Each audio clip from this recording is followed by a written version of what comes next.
It's a bird. It's a plane! It's the Gloop guys. Hello, everybody. Welcome to the Glute Guys Network. Today we have another special guest, Jorge from Ote Tips and Beyond. Thank you for coming on. Thank you for having me. Appreciate it. So I'm really excited to have you on, man. we have a lot of fun topics to talk about today. To keep it simple, just the things start. How did you get into occupational therapy in the beginning? How did this all start as far as your career goes?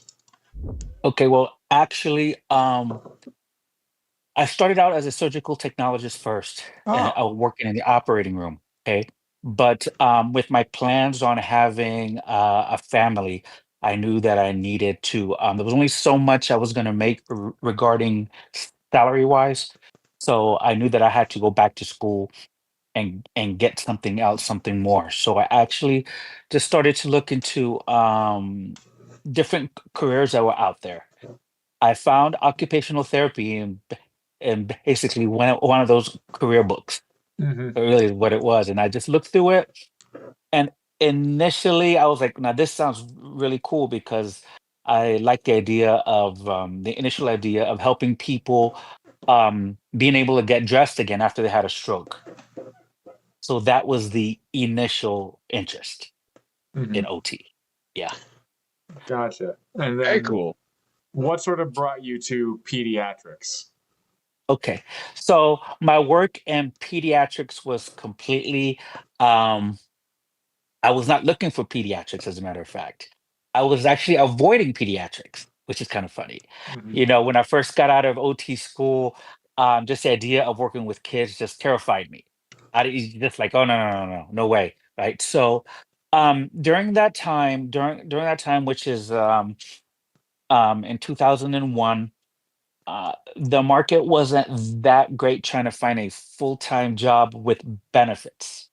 Now you could find PRN jobs that were there, but not so much with insurance and so forth. So um, I graduated in December of 2000, and I was able to get employment with a school district starting, I believe, that July of '01.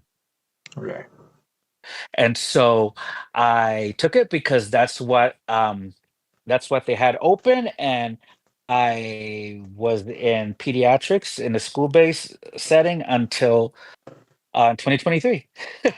Hey, so that's pretty good. And Yeah. honestly, it reminds me almost of myself in some ways. Like when I went into physical therapy school, I didn't really know exactly what setting I wanted to go into. Like, of course, a lot of people go in for sports, and I was like, oh, that might be Mhm, interesting. But just going through internships and stuff like that, like working with mhm. athletes, I was like, I don't know if I want to work with athletes. They Right. aren't always the most fun. Some can be a Yeah. diva. Mhm. So now I'm in geriatrics, which Right. I was always sort of interested in, and I think I got an internship in rehab, then an internship Mhm, at a hospital, and I was like, oh wow, mhm. I actually sort of enjoy this more than I thought. So Right. yeah, I started in 2019, and I've been in like a home care PT that entire time. Mhm. Okay. Uh, yeah, so I Yeah. see where you're coming from there. Yeah. Yeah. You just Mine never was know. Mhm. yeah. There's the nice part about our jobs. There's just so many different fields that you can, and there's True. so many different areas you can. I was the Mhm, same as I thought I wanted to athletes, like trying to find a sports team. Like I had the gym. I'm gonna go along with like a professional team. I'm gonna go get my ATC and do that as well. And it's like, yeah, like I think Aaron's right. They can be divas. And then the sports realm I learned wasn't necessarily for me. I fell into outpatient orthopedics, which I get some of the sports, so I get some of the yeah. athletes at the high school level, and then I get some Yeah. different pieces too. But Right. yeah, it's funny. We all go in with an idea of what we want to do, and it completely shifts and changes as we go. So Yes. you're going along your career and shooting. Where does the Tamborhythms, the drumming, Ah. come into play? Okay. So I have been actually I was a drum set player. Okay. Okay. So actually I've been playing drums for on and off since I was 19. And so what had happened was that maybe around 2007, around that time, I was on the web and I started to look up different things about drums, but not specifically hand drumming or anything like that, or drum circles or therapeutic drumming. I was just trying to look up things with drum sets, just see what comes up with drums. And then this world of hand drumming and drum circles came up. And I looked at it and I started to look into it and I was like, now this seems really, really cool. Seems neat. Now, I was at a point where I didn't want to be in a band, but I wanted to um, get myself involved where I could play with other people. Okay, so the more I looked into it and the more I looked at the therapeutic side of it, I was like, this is really, really cool. So I, around that time, around 2007, I found a program on called the Rhythmic Arts Project, which Hmm. is really a curriculum for those with intellectual disabilities. I looked into it. I really liked it. And because I already worked in special ed, I figured, you know what, this might be something different, something neat to kind of use at school. So I went to my director at work. I put a bid in, or I asked if she could buy me the drums and the curriculum. She agreed. So then what I started doing is I started going every week to some of the life skills classes, and I would go around each week and start playing with the kids in the room. So that's basically how it started before it actually turned into a part-time and before it's turned into Tambo Rhythms, which I started in towards the end of 2008 is when I started it. Yeah. So Yeah, you've been doing I it for love that. some time now. Yeah. Yeah, Mhm, I love mhm. that you took something that you're passionate about, like drumming. You said you've been drumming since you were 19. Drum set playing. Well, I started in a high school band, playing the big Mhm. bass drum. But when it came to actual drum set, I started playing drum set when I was 19. As a matter of fact, I have my drum set right behind me. So Yeah, I yeah, There we noticed that go. in We the get to see the background. equipment. But yeah, yeah, yeah. I love that you took I don't something know if that you you're can see it. passionate about. Yeah, Yeah, there you there go. we Yeah, go. yeah. And then you Mhm. combined it with your career and just made it like turned it into something more. And I always love hearing those stories where it's like you turn something that you're so passionate about and then you get to do it every day. Right, right. So, I'm plus I like to think outside the box. And I was like, and I had to being in a school setting is very, very easily to get burnt out. So I had to do something else, something different, something, um, something weird, so to speak. But I like it. So But hey, yeah, it's weird is fun. Weird is different, and I mean, who doesn't love weird? Especially right. kids. They probably had a blast doing it. Have a blast. Exactly. Yeah. Yes. Yes. And both of our jobs, you hear so much about burnout, like just finding things that can keep you excited about the career. Like for us, I think that this podcast is actually something that helps a little bit. Like we talk to a lot of different people in healthcare and have a lot of different stories. And it like gives you some different perspectives that I even apply Hmm. like, to some of my patients still. So it's a Hmm. nice Yeah. like change of pace for us in the meantime. Hmm. Um, and then once you got fully into tambo rhythms, how was that transition? How was it going from full time OT to eventually full time with tambo rhythms? Well, I never was able to go full time with I with gotcha. the temporary. It Okay, stayed part time. Yeah, it gotcha. stayed part time the whole time. It just didn't work out. Um, in a way, I'm glad it didn't, especially when the pandemic hit. Yes. Hmm. And everything got shut down. So I'm glad I never really tried to go full time with that because of that. But it has always been a part time business. But I feel that as the therapist, as an OT, that's probably where I have been the most fulfilled. Mm-hmm. Yes, yes. Yeah, and that's always what we're looking for too. Now you said you Mhm. started it in the school with the kids, and then eventually it evolved and turned into Tamil rhythm. So Tamil rhythms essentially started with kids. Are you exploring other populations now too? Is it turned into Oh, different? yes, yes. Oh, yeah, yeah. So I have ongoing events that I do every month. I work with the Down Syndrome Association of South Texas here in San Antonio. I work with another special needs organization called Eva's Heroes. I do a free community drum circle here for all ages, parents, grandparents, kids of all ages come. I do that the first Saturday of the month, so I just had it this past. The third Saturday of the month, I do an assisted living home, and then the third Sunday of the month, I do a memory care center. So you're going everywhere. So yeah, those are my ongoing ones, And then when I first really started, um,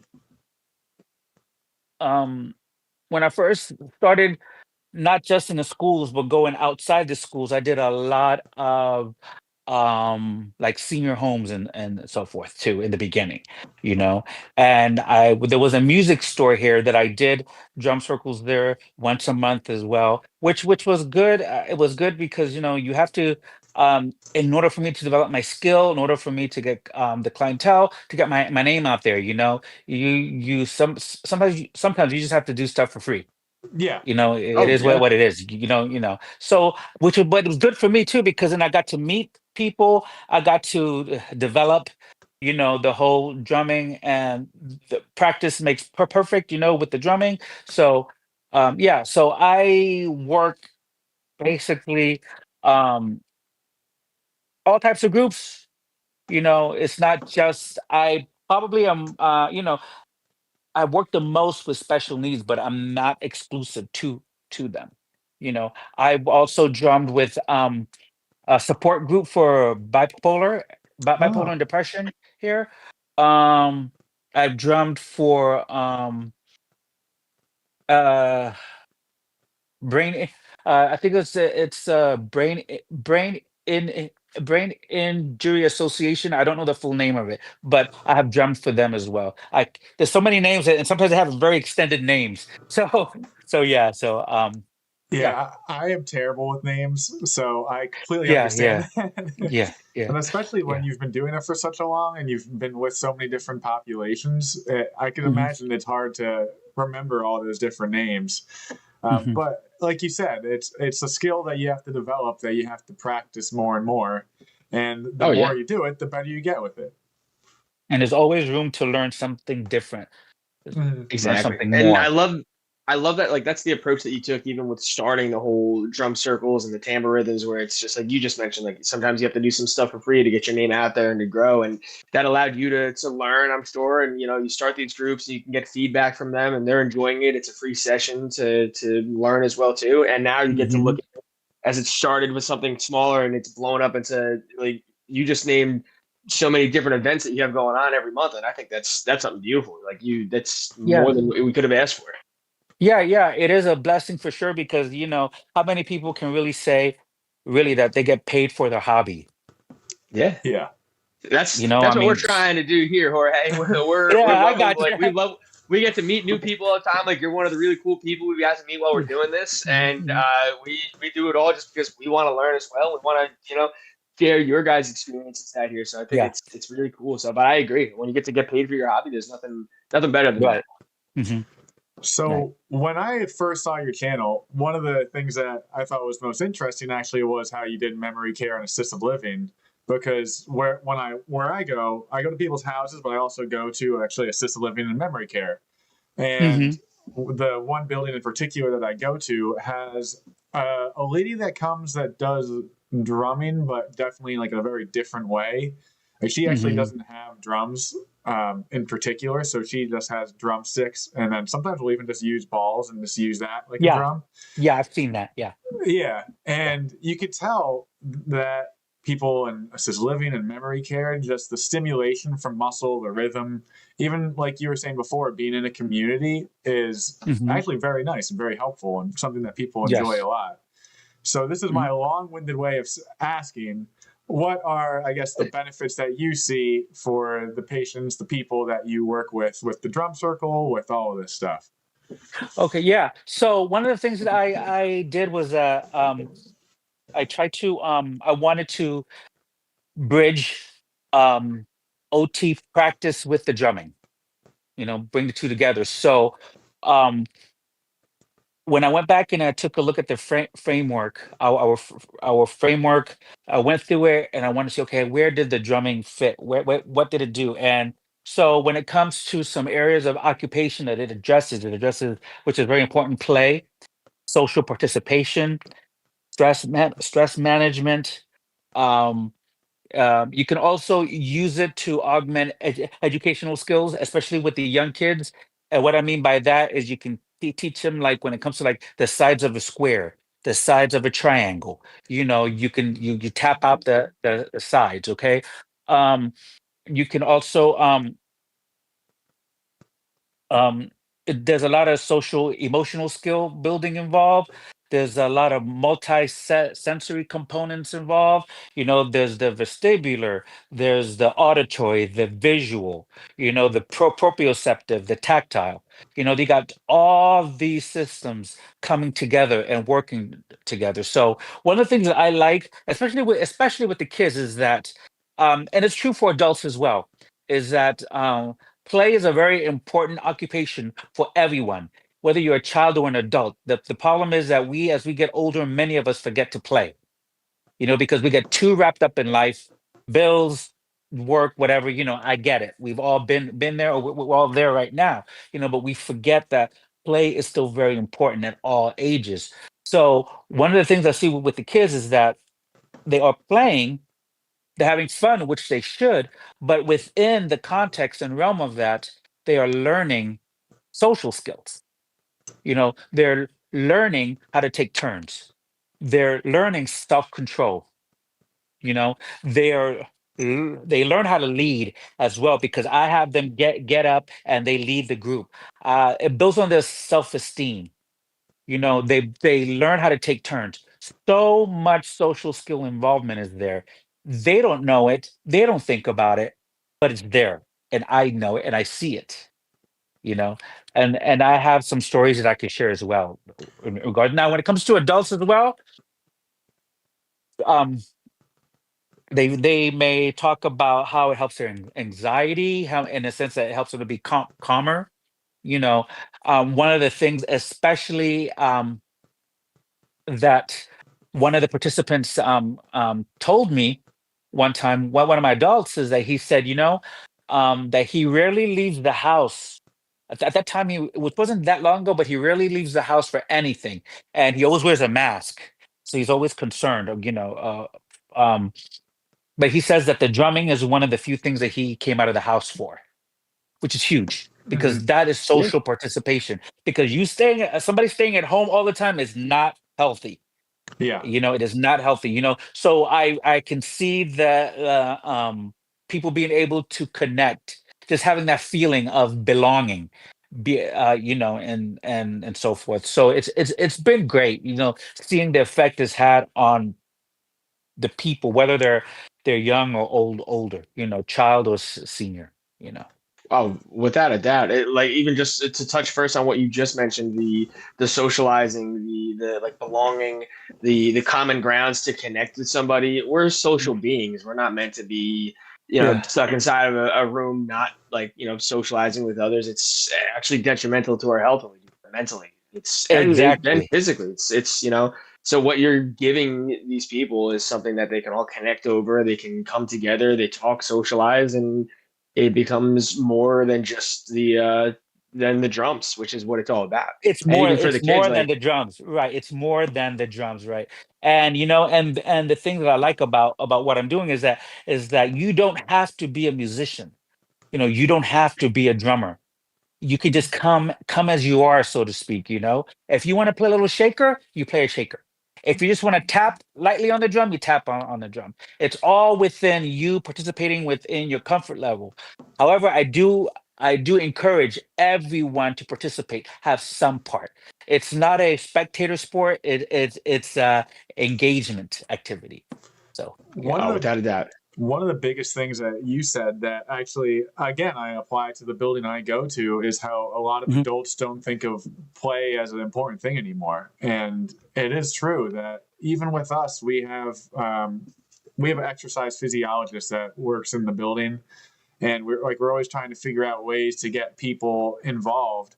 And every once in a while, we'll try something new that they'll see as a little kiddish, and they'll be like, "I don't want to do that. That's for kids." Hmm. When Hmm. in reality, it's like actually great for them to do it. It's great for your mind, your brain, the community. Like one Hmm. thing we actually got everyone to start doing is we had a little cornhole league, and once or twice a month we just play cornhole with everybody. It's a modified cornhole, so it's a little bit shorter, but Hmm. it's the community. Everyone's getting together. Everyone is happy to be playing the game. You're going to be doing a little bit of exercise as well, just throwing that thing around. Even just Hmm. having to get up, stand there for a while is going to be more than if they stayed in their room the entire day. Right. So yeah, like going back to play, it's something Hmm. that like a lot of people neglect. For sure. Yeah. Mm-hmm. And Yeah. I love that too because this is the second time now this week. And just a quick mention, I was at church on Sunday, and the priest actually was literally having this same conversation with all of us. Yet that play is important. That we don't It embrace is. our Yeah. inner child, and we're too serious all the time. We got to just let go and have fun. That's Exactly. what life's about because we only have so much Exactly. time here. Hmm. Mm-hmm. Exactly. Now, Jorge, going through like a session, how does one session with like the drumming start? You have like a warm up, like what is a session look like? It depends on the like one of the things that I do specifically like with some of like every group is different. So no one session may look the same. Like for instance, when I do the many times I go through how to play the drum, of course, how to play the shaker. And I basically encourage people that, I'm gonna start a rhythm on my drum. Okay. They do not have to play what I play. Okay. And that's very important, because it is a time of self-expression. So when I do especially the community ones, I just tell them, look, I'm gonna start a rhythm on my drums, and then when you feel it, when you feel the rhythm, when you and you're ready, come on in and add your part to it, add your flavor to it, is what I say. Because I don't want them to feel like they have to play what I play, you know? And so, and then that way, sometimes in the beginning, some people are shy, some people they need time to warm up, the groove doesn't flow as well, and that's fine, but as we get more and more into the rhythm, as people get more and more loose in their playing, then you can see everything begin to fall into place, you know. Um when I do some with my Eva's Heroes group, one of the things that I do a lot of times is I might begin this session. One of the things I'm starting to do now is might begin the session with shakers, where we go from playing high, playing low, playing in front of our body, playing behind our body, playing to the side, and so forth. So we might do our warm up with the shakers, and then from there we might also play with some tuned percussion tubes in a stick. They're called boom whackers. Okay, and they're tuned percussion tubes. And they're color code, and there's I have like three sets of them, I think, yeah. And there's different colors in it, and then that way we can play by the colors as well. Like I'll call out the colors, Uh, and then that group plays, right? And then from there, then we'll transition, and then we'll play drums. So there's so many different things that we are learning. Again, a lot of social emotional skill building there. You know, and there is one that there is a class that I teach. It's called Health Rhythms Group Empowerment Drumming. That's one that I do. This for adults 18 plus, and that is a research based um, um, protocol that I went to training for. Okay, and so um, the research behind it has shown an improvement, a boost to the immune system, improved mood states, as well as decreased stress at the DNA level. And this was done through taking blood samples before and after. Wow. And what Yeah. was the So name of this one again? Sorry to cut you health off. rhythms, health rhythms, group empowerment drumming by Hmm. Remo Drum Company. Yeah, they're the That's ones amazing. that developed it, and so that's a research based one that I do at times through our adult and community education center in the district that I live in. Yeah, Yeah. I love that. You're introducing like it's music therapy to help with stressing. I love the creativity that you bring into it too. Like you said right at the beginning of the episode that you like to think outside the box, and you're just yeah, purely showing how you just took it to so many different levels too. I love yeah. it. And one of the things, Bill, that I try to also I try to encourage other therapists also that so I call what I do, like therapeutic drumming. I don't call myself a music therapist. I don't say that I'm doing music therapy because that's actually a profession in itself. So that's why I always say, therapeutic drumming, functional drumming is one that I've used as well. I've liked that. So yeah. And I could definitely see your like OT touch in the drumming too. Like you were saying, like the different colors of the boom whackers and switching between the Uh, two and just like the cognitive component and trying to put all that stuff exactly. together. Yeah. And it's funny again, Yeah. relating it to our the place I go to.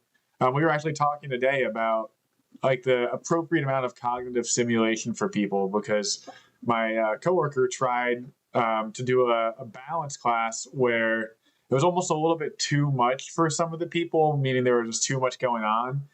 But it was the first time that she tried a class like that, so they weren't really used to that style. Mhm. And even just into the like she basically did a circuit of a bunch of different exercises and people would go from one to one to one and just had Mhm. trouble remembering like what to do and things like that. And my main thing was maybe just tone it back a smidge.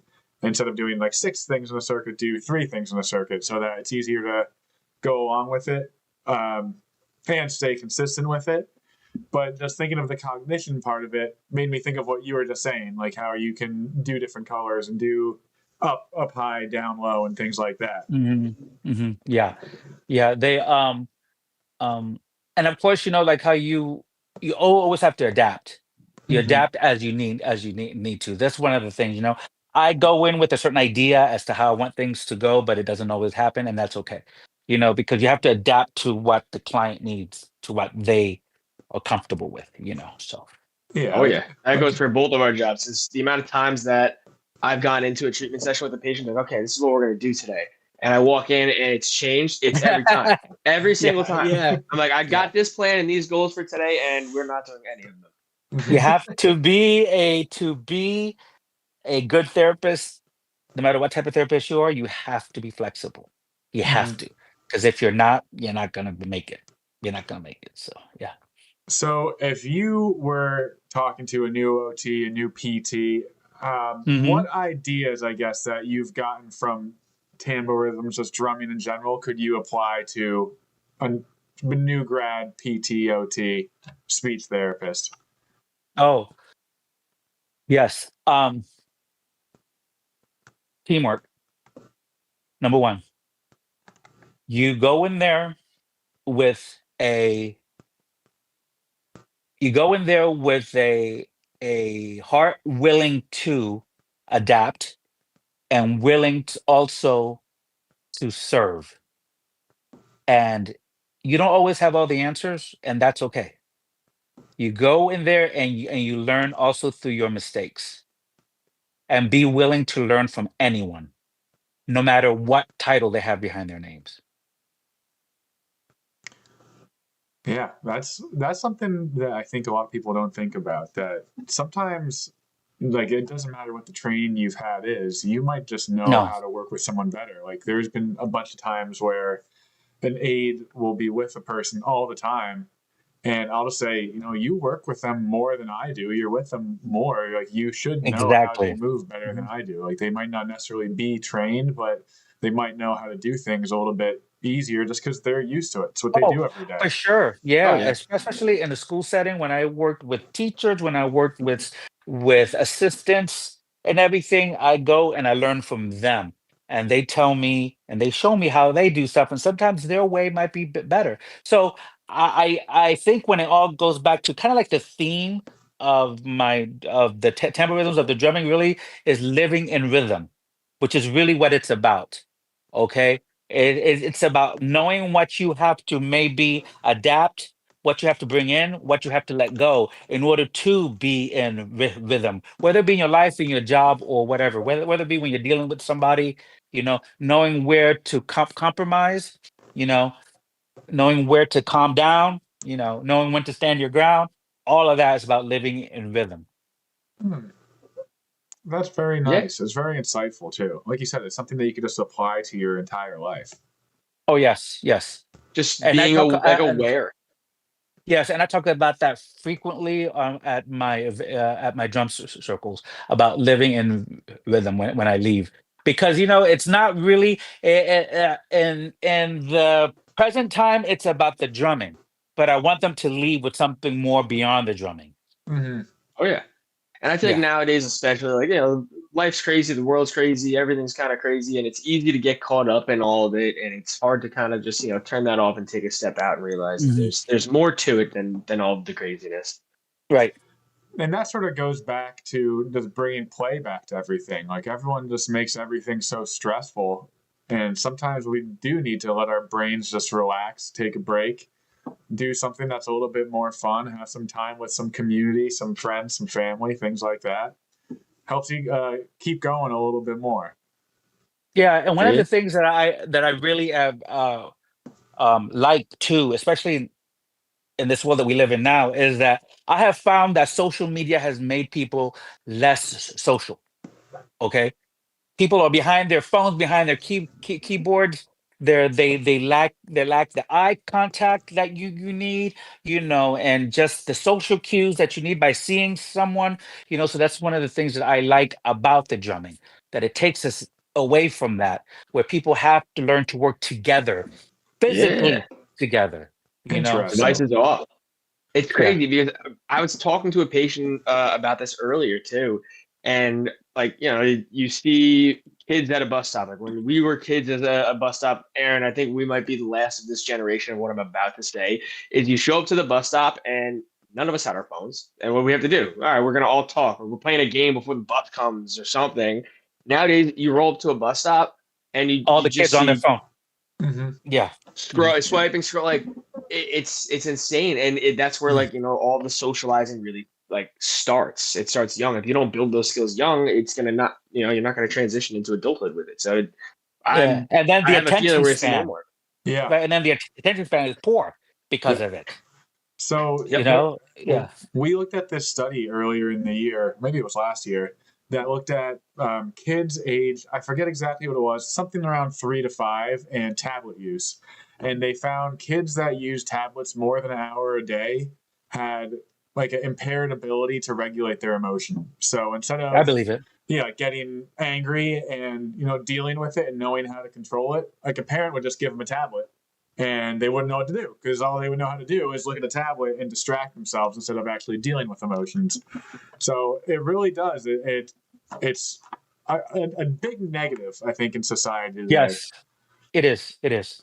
Yeah, Like for as sure. as much as it is nice to be able to call someone or text someone Hmm. right away, um, it's something that we need to get better with, especially as like people are Yeah. coming out of school.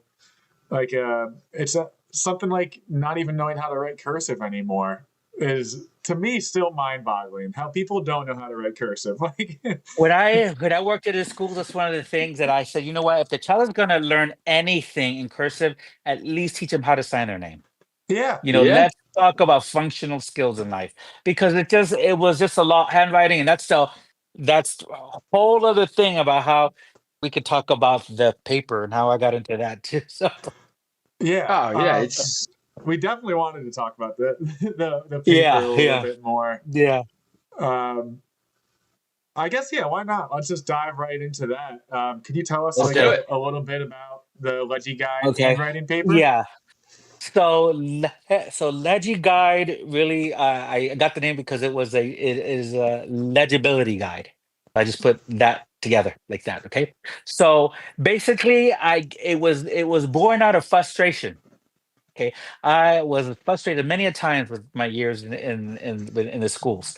Um, I found that the teachers just and no fault of their own, I realized that many of them just they have a lot on their plate, okay? And many times they just don't have the time to teach handwriting. It's like a lost art. They just don't, and I would go into the room, and in the school setting, a lot of times, OTs got stuck with handwriting. But however, it wasn't an OT that taught students how to write all these years. It just became it started to become something that we addressed, What was missing a lot of the times was they needed consistent, structured handwriting instruction, but they were not doing that. They just didn't have the time. So I remember, oh man, this must have been maybe like 2004, 2005. So we're going beyond before the drumming was even a thought. Okay. Um, I remember one spring break, I was staying up really late, and I was on the computer using Microsoft Word, drawing paper, using boxes and all this different things, and and so I came up with some ideas or whatever, and I was like, you know what, this looks pretty cool because it addresses the components of legibility, which are letter formation, sizing, spacing, and staying on the line. Okay, so it addressed all those. So I was like, you know what, this looks like I think this might actually do something where it can help kids. So during that spring break, about 2004 to 2005, I sent the paper to some companies. Okay, one of them was oh my gosh, was a technology company like assistive technology. So I think they were called like Onion Mountain Technology or something. And then the other one was School Specialty. Okay, I don't know if you guys know about School Specialty, if you ever heard of School Specialty, but anyway, but that's a big company that the schools have used. Okay, so I just sent out an idea. I said, we'll see, why not, right? Well, both companies liked it, and so Oh, I started to print it. I started to manufacture it here in San Antonio. I printed it through this local place here. I bagged it. I did everything, and I sold it for years. And then that's how it just started. Yeah, it just started to just sell everywhere. Okay, and then um, so the paper has been on the market since 2005. So it's been on there for a while. But then I got to the point where I really didn't want to like invest so much time in it anymore, in the sense that I just wanted to give more time to the drumming, really. So what I did is that I found a company called Seven Senses Therapy. Okay, they're an occupational therapy company in Florida, and now they have the exclusive licensing for it. mm, So, and then like 3, 4 times a year, they send me a check based on the hey, royalties. hey, well, that's Yeah. nice. Yeah. Can't beat I'm that. sure So that's a, Easy a money. pleasant surprise. so yeah. So I still own the design. The paper is mine, but it's licensed exclusively to them. And they sell it to especialneeds.com and also this other company. So right now it's 3 companies that sell it. So yeah. So that's basically in a nutshell the story of the paper. It really came out was born out of frustration because the teachers just didn't have the time, or they couldn't give the time to actually teach handwriting in the way that it should be taught. Because you can't, because many times you just can't address handwriting one time a week. It's just not going to work that way. It has to be consistently done most days of the school week.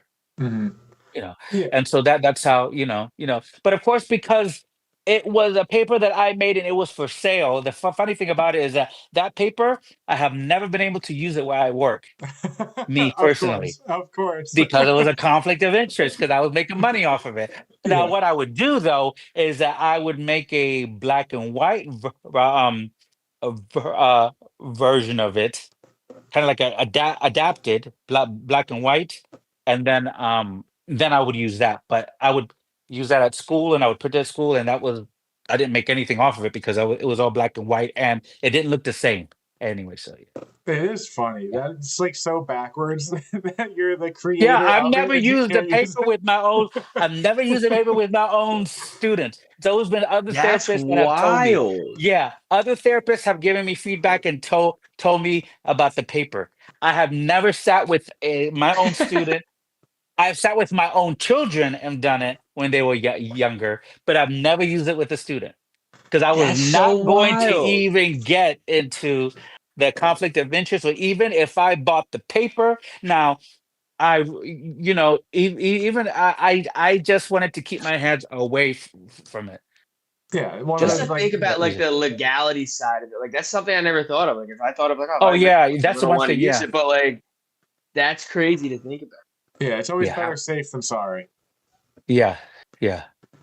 Uh, So yeah, no, so that's been like my experience with it. Yeah. so So. a funny handwriting story from when I was in third grade is, it was right after summer vacation was over, and we were just learning how to write in script. And my teacher came to the class and was like, "Okay, everybody, pick up the pencil in your right hand," and we had to start going through the alphabet and doing all these things. And I was just like, "Man, I am a really bad writer. I thought I was better than this." And I was going through the entire class. And halfway through the class, I was like, "Oh, I'm a lefty. I forgot." Yeah. um, That'll but make you a bad writer for sure. I'm a left-handed terrible writer, but that's just laziness at best. but Yeah. I do bring that up because, like you said, it's something that you have to. It's a skill. Like you have to practice it. If you don't practice Mhm. handwriting, you're not going to be any good at handwriting. Like even It's Right. with now, everything. Use it or lose it. Same with drumming. If we don't practice the Right. drums, Right. and Yeah. never get better with it. yeah. Right. Exactly. Exactly. You got to learn it. You got to. I mean, you just got to learn it. You got to teach it, and it takes a while. And and being an OT that comes in every so often to address it just isn't going to fix it. It's not Mhm. going to fix it. Yep. So yeah. So I guess something that just popped up in my head as I guess Hmm. the whole world has transitioned more to technology. Do you see any, I guess, or like, how would an OT affect typing and things like that? Do you get what I mean? Yeah. Well, the thing is now, I'm not sure if I told you guys, but I retired from the school system. Yes. Yep. Okay, I did. Okay, okay. I was just curious, So yeah, more just on your opinion of the whole thing. okay, yeah. So hey, basically, it's just one of those things as well. Is that when it comes to keyboarding and and so forth, it has to be something that they also introduce and teach at school. Hmm. Y- it's just one of those things. I don't think that I know there are some students that would greatly benefit from doing more keyboarding than writing. However, they should always be able to at least be exposed to handwriting and be able to write. Hmm. Yep. Especially their name, like functional skills. Again, I'm going back to the functionality of writing: name, address, telephone number, things like that. Now, for most things, I know, especially as we get older, at work, at your job, all the things that we do are always we got to type the reports. Yeah. Everything now is computerized. So yes, people should learn how to use the computer, but not to the extent, not at the expense of forgetting the handwriting. Hmm. Oh But yeah. again, you have to practice keyboarding or computer skills just as much as you do with handwriting as well when the kids are in school. I think it would My be a. work is very. Sorry, Aaron. Go ahead. No, you go, sir. I say my work is very 50-50. Like we're in the EMR systems, but we're very much still old school in the sense of I sign my name at least 40 times a day, to be There you honest. go. Like Exactly. for billing purposes, I sign my name 40 times a day by hand. So it is important. And it's crazy to think that we're starting to see less and less handwriting. I mean, I remember like we used to sit in school and like handwrite essays all day long. My school system, I'm not sure about your guys' school systems. I hear about it from the patients that I treat. Their kids, they all come home with laptops now. No one has Yeah. textbooks. Yeah. Mhm. That's Yeah. crazy. Everything on a laptop and everything is geared towards state testing. Mm-hmm. Yeah. Everything's Mhm. about state testing and the scores. So that's basically it. But that's a whole other tangent. Yeah. So yeah, Another Which rabbit hole I let me we would not can. definitely start like to that. get you on to talk about. That there's episode 2 right there. We're gonna talk about school systems next time, Jorge. We want opinions. But yeah, along the lines of handwriting, even just like knowing how to write a check, I would be almost interested to see like how many people under the age of like maybe 25 or even 30 like actually know how to write a check. Like it sounds Yeah. simple, but I think it might be surprising how many people actually can't do that anymore. No, because I haven't written a check in years because everything is done through my bank Yeah. right there. But Yeah. I know how to write a check. Yeah. Or an So even more yeah. fun one, addressing a letter. Oh yeah. Ah, Oh yeah. How many that. no one knows how to do that now. Yeah, I'm gonna right, actually yeah. I've got some high schoolers I treat. I'm gonna ask them, be like, hey, how do you fill out a letter? I want to see what they do. Mhm. Well, that's why I'll report back. that's why I'm married because my wife can make the letters. Oh, yeah, and don't worry, we got the one that you sent the other day. I'll talk to Yeah. you later about it. You actually did Sounds send good. me one. Okay. Um, but honestly, I think that's all the topics we wanted to go through today. Okay. Jorge, is there anything else you wanted to dive into a little bit? Or any shout Um, outs you want to make? just yeah, several things. I mean, no, well, kind of like since we spent most of the time on the drumming, one of the things is that um, it is something whether you're a PT, speech therapist, OT, whatever, parent, you name it. That you don't have to be a musician. Okay? You don't have to be a drummer to get involved into doing something like this. Okay, the only thing is that you just have to have a basic sense of rhythm.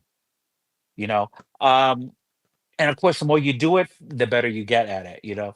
And on both the IG page at OT Tips and Beyond, and also with Tamborhythms page. At the top it's pinned where if anyone is interested in wanting to learn, I do teach them over phone, over Zoom, over FaceTime or whatever. And then that way it's a one-to-one session where you have my complete attention, I have yours, and then I show you how to do this. So yeah. All right. Sweet. Makes I sense. love Yeah. it. And it's definitely Okay. something like if you're just looking for a lifelong learner trying to learn new things, it makes sense that something like that can be something you can add to your practice, even in little ways, and Hmm. improve the quality of care. Yes. Yes. Yeah. But all right, I guess with that, we'll wrap it up. Jorge, thank you again for coming on. We loved having you. Thank you for having me. Thank you so much. And Be sure to check out Jorge on Instagram. We'll tag both of your accounts down below, the Tamborhythms and the OT Tips and Beyond. I loved it. This is great. Thanks for coming on, man. Thank you for having me. Appreciate it. all right, have a nice night. All right. All right. Take